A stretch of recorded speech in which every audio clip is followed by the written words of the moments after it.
2022ல ஜூலைல Redmi k50i அப்படின்ற ஒரு smart phone வந்து லான்ச் பண்ணியிருந்தாங்க. இந்த ஒரு போனை பத்தின ரிவ்யூ வந்து பார்த்தீங்கன்னா நம்ம சப்ஸ்கிரைபர்ஸ்ல இருந்து ஒரு 2-3 பேர் வந்து தொடர்ந்து கேட்டுட்டே இருந்தாங்க இந்த மொபைலோட ரிவ்யூ வேணும் அப்படின்னு சொல்லிட்டு.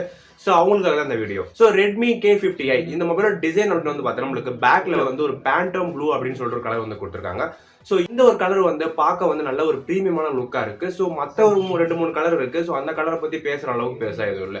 சோ இந்த மொபைல் நம்மளுக்கு கலர் வந்து நல்லா கொடுத்திருந்தாலுமே பட் பேக்ல வந்து நம்மளுக்கு பிளாஸ்டிக் தான் யூஸ் பண்ணிருக்காங்க. சைடுல ஃப்ரேமுமே வந்து பிளாஸ்டிக் தான் யூஸ் பண்ணிருக்காங்க.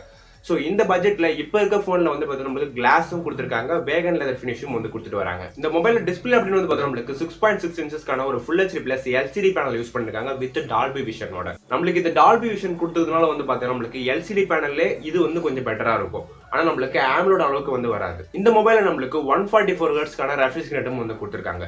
இந்த போனோட பிரைட்னஸ் வந்து பார்த்தீங்கன்னா நம்மளுக்கு 650 நிட்ஸ்க்கான பிரைட்னஸ் வந்து கொடுத்திருக்காங்க.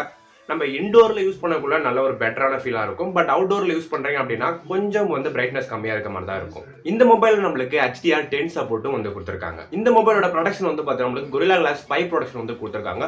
இது வந்து பாத்தீங்கன்னா ரொம்பவே ஒரு நல்ல ப்ரொடக்ஷன். நீங்க எந்த அளவுக்கு போனை வந்து கீழே போட்டாலுமே அந்த அளவுக்கு வந்து உங்களுக்கு எந்த ஒரு டேமேஜும் இருக்காது. நீங்க டெம்பர் கிளாஸ் போட வேண்டிய அவசியம் கூட வராது உங்களுக்கு. இந்த மொபைல் நம்மளுக்கு சைட் மவுண்ட் ஃபிங்கர் பிரிண்ட் தான் வந்து கொடுத்திருக்காங்க, இன் டிஸ்ப்ளே ஃபிங்கர் பிரிண்ட் கிடையாது.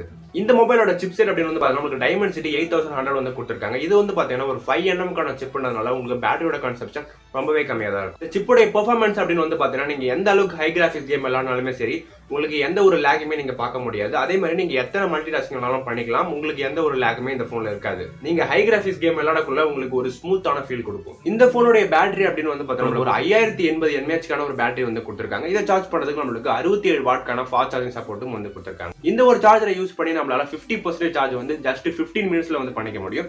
100% வந்து ஜஸ்ட் 46 மினிட்ஸ்ல வந்து பண்ணிக்க முடியும். இந்த போன்ல நம்மளுக்கு 5080 mAh தான் வந்து பேட்டரி கொடுத்திருக்காங்க. பட் இதோட வெயிட் வந்து பாத்தீங்கன்னா நம்மளுக்கு 200 கிராம்க்கான வெயிட் வந்து கொடுத்திருக்காங்க. சோ மத்த போனை கம்பேர் பண்ணீங்க அப்படின்னா இதை விட வெயிட் கம்மியாவே நிறைய மொபைல்ஸ் இருக்கு.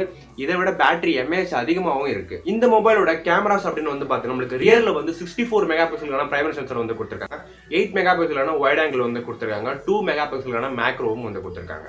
இந்த கேமராஸ் யூஸ் பண்ணி நம்மளால 4Kல 30 fps வரைக்கும் வீடியோ எடுத்துக்க முடியும். அப்படியே இங்க செல்ஃபி அப்படின்னு வந்து பாத்தீங்கன்னா ஒரு 16 மெகா பிக்சலுக்கான செல்ஃபி கேமரா வந்து கொடுத்திருக்காங்க. இதை யூஸ் பண்ணி நம்ம 1080pல 30 fps வரைக்கும் வீடியோ எடுத்துக்க முடியும். சோ இந்த போன்ல நம்மளுக்கு செல்ஃபி கேமரா வந்து 16 மெகா பிக்சல் கொடுத்தது ஒரு 32 மெகா பிக்சல் கொடுத்திருந்தா இன்னுமே வந்து பெட்டரா இருந்திருக்கும். இந்த போனுடைய OS அப்படின்னு வந்து பாத்தீங்கன்னா நம்மளுக்கு Android 12 வருது. நம்மளால 13 அப்டேட் பண்ணிக்க முடியும்.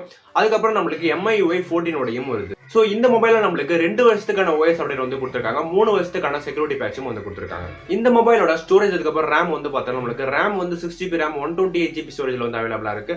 அதுக்கப்புறம் 8GB RAM 128GB ஸ்டோரேஜ்ல வந்து அவைலபிளா இருக்கு. அதுக்கப்புறம் 8GB RAM 256GB ஸ்டோரேஜ்லயும் அவைலபிளா இருக்கு. இந்த போன்ல நம்மளுக்கு 12GB RAM கிடையாது. இதுல வந்து நம்மளுக்கு ஸ்டோரேஜ்க்கு UFS 3.1 வந்து கொடுத்திருக்காங்க. சோ ஸ்டோரேஜோட ஸ்பீட் ரொம்பவே நல்லா இருக்கும். இந்த மொபைலுடைய பிரைஸ் அப்படின்னு வந்து பார்த்தீங்கன்னா நம்மளுக்கு வந்து 6GB RAM 128GB ஸ்டோரேஜ் வந்து பார்த்தீங்கன்னா 21000 ரூபாய் பட்ஜெட்ல வந்து வருது. அதுக்கப்புறம் 8GB RAM 256GB ஸ்டோரேஜ் வந்து பார்த்தீங்கன்னா நம்மளுக்கு 24000 ரூபாய் பட்ஜெட்ல வந்து வருது. இந்த போன்ல வேற என்ன பாசிட்டிவா கொடுத்திருக்காங்க, வேற என்ன நெகட்டிவா கொடுத்திருக்காங்க அப்படின்னு வந்து பார்த்தீங்கன்னா இந்த போன்ல வந்து நம்மளுக்கு நெகட்டிவ் அப்படின்னு வந்து பார்த்தீங்கன்னா NFC சப்போர்ட் வந்து கிடையாது. அதுக்கப்புறம் வந்து மெமரி கார்டு ஸ்லாட்டும் வந்து கொடுக்கல. பாசிட்டிவான விஷயம் அப்படின்னு வந்து பார்த்தீங்கன்னா நம்மளுக்கு Bluetooth வெர்ஷன் 5.3 வந்து கொடுத்திருக்காங்க, USB 2.0 வந்து கொடுத்திருக்காங்க, 3.5mm ஜாக்கையும் வந்து கட் பண்ணாம வந்து கொடுத்திருக்காங்க. அது மட்டும் இல்லாம நம்மளுக்கு ஸ்டுடியோ ஸ்பீக்கர்ஸும் இந்த போன்ல வந்து கொடுத்திருக்காங்க. சோ இது எல்லாத்தையும் வச்சு பார்க்கக்குள்ள இவங்க கொடுத்திருக்க பிரைஸுக்கு இந்த மொபைல் வர்த்தா அப்படின்னு வந்து கேட்டீங்கன்னா மேபி 2022ல வேணா இந்த மொபைல் வந்து இந்த ஒரு பிரைஸுக்கு வந்து ஒர்த்தான ஒரு மொபைலா இருந்திருக்கலாம். பட் இந்த இயர்ல வந்து பாத்தீங்கன்னா இந்த ஒரு பட்ஜெட்டுக்கு வந்து நம்மளுக்கு கர்வ் டிஸ்பிளேவும் கொடுக்குறாங்க, AMOLED டிஸ்பிளேவும் வந்து கொடுக்குறாங்க. அதை வச்சு பார்க்கக்குள்ள இந்த ஒரு மொபைல்ல வந்து நம்மளுக்கு AMOLED டிஸ்பிளேவும் வந்து கொடுக்கல, இன் டிஸ்பிளே ஃபிங்கர் பிரிண்ட் சென்சாரும் வந்து கொடுக்கல, பிரைட்னஸுமே வந்து பாத்தீங்கன்னா நம்மளுக்கு வந்து கம்மியா தான் வந்து கொடுத்திருக்காங்க. இந்த மொபைலோட வெயிட்டுமே வந்து பாத்தீங்கன்னா இன் கேஸ் அதிகமா தான் வந்து கொடுத்திருக்காங்க. சோ ப்ராசஸர் மட்டும் வந்து பாத்தீங்கன்னா நல்ல ஒரு ப்ராசஸர் வந்து கொடுத்துட்டாங்க. பட் பிரைஸும் வந்து பாத்தீங்கன்னா இன்னும் குறைச்சி ஒரு 19000 ரூபாய் 18000 ரூபாய்க்கு அந்த மாதிரி கொடுத்திருந்தாங்கன்னா இன்னுமே ஒரு பெட்டரான போனா இருந்திருக்கும். வித் AMOLED டிஸ்பிளேயோட கொடுத்திருந்தாங்க அப்படின்னா இன்னுமே வந்து ஒரு பட்ஜெட் போனா இருந்திருக்கும். நீங்க இந்த ஒரு போனை வாங்குற ஐடியால இருக்கீங்க அப்படின்னா இந்த ஒரு பட்ஜெட்டுக்கு வந்து பாத்தீங்கன்னா இப்ப ஏகப்பட்ட போன்ஸ் வந்து நல்ல ஒரு ஸ்பெக்கோட வந்திருக்கு, வித் AMOLED டிஸ்பிளேயோட உங்களுக்கு வந்து கொடுத்திருக்காங்க. பட் நீங்க அந்த போனை வந்து ட்ரை பண்ணி பார்க்கலாம். நான் அந்த போன்ஸையும் வந்து ஐ பட்டன்ல வந்து கொடுக்குறேன், மறக்காம செக் பண்ணி பார்த்துக்கோங்க. இந்த இயருக்கு வந்து பாத்தீங்கன்னா நான் கண்டிப்பா வந்து அந்த போனை வந்து ரெக்கமெண்ட் பண்ண மாட்டேன். ஏன்னா வந்து உங்களுக்கு OS ஓட அப்டேட் வந்து எந்த அளவுக்கு வந்து கிடைக்கும் அப்படின்னு வந்து எனக்கு தெரியல. மேபி இப்போ வர ஃபோன்ஸ் எல்லாத்துமே வந்து பார்த்தீங்கன்னா OS அப்டேட் வந்து உங்களுக்கு ஷூராக வந்து கொடுத்துருவாங்க. எனக்கு தெரிஞ்சு அந்த ஒரு ஃபோனில் வந்து உங்களுக்கு Android 14 வரைக்கும் தான் கிடைக்கும் அப்படின்னு நினைக்கிறேன். பட் இப்போ வாங்குறீங்க அப்படின்னா உங்களுக்கு Android 15 வரைக்கும் கிடைக்கும். ஸோ இந்த ஃபோனை பற்றினா உங்களோட ஒப்பீனியன் என்னன்னு சொல்லிட்டு மறக்காம கீழே கமெண்ட் பண்ணுங்க. அடுத்து வேற எந்த ஃபோனோட ரிவ்யூ வேணும் அப்படின்னு சொல்லிட்டு அதையும் நீங்களே வந்து சொல்லுங்க. ஸோ நீங்கள் இன்னும் நம்ம சேனல் சப்ஸ்கிரைப் பண்ணாம தான் பார்த்துட்டு இருக்கீங்க அப்படின்னா மறக்காம சப்ஸ்கிரைப் பண்ணி வச்சுக்கோங்க.